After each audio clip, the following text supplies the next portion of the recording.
If you have not read the books, go read them. Join me again in a few days. Save this video and let's talk about theology and grammar.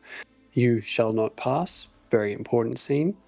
Then, a few moments later, to his dear friends who are on the same journey and mission in life, he says to them, "Fly, you fools." And I want to look at specifically the word fools and talk about word meaning, word choice, and context in a grammatical or even more importantly, a meaning sense. Grammar exists in all languages.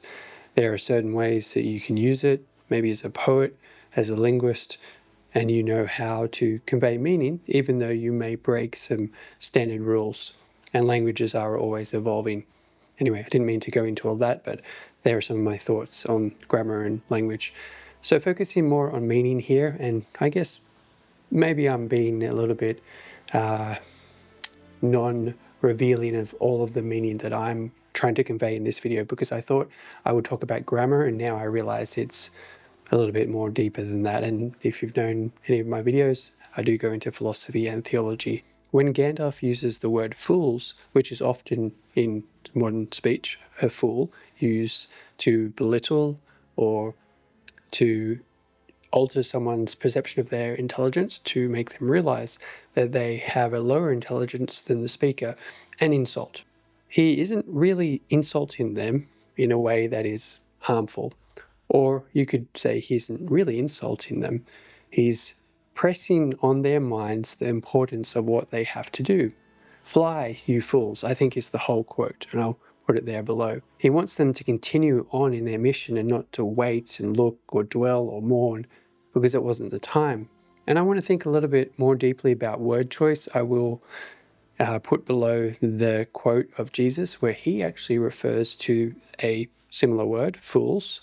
And I want to look at the meaning of this and ask the question, if we just take a word, for example, fools, I want to do an exercise here with you, and I don't have the answer to this. I have my own assumptions or thoughts, and I want to think deeply about philosophy and theology.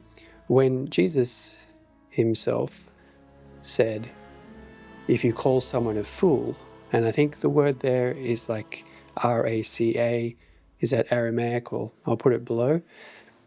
And he makes the point that you shouldn't belittle people. You shouldn't call someone like that because you will bring judgment upon yourself. You're judging someone else.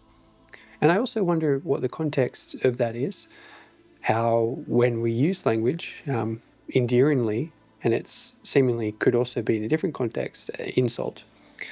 I would love to know your thoughts on that. I think it probably reflects a deeper layer of theology, how we interpret words by their association with our friendship or trust that we have with the person and in the situation, and how that defines our understanding. Thank you for leaving a comment. See you in the next one.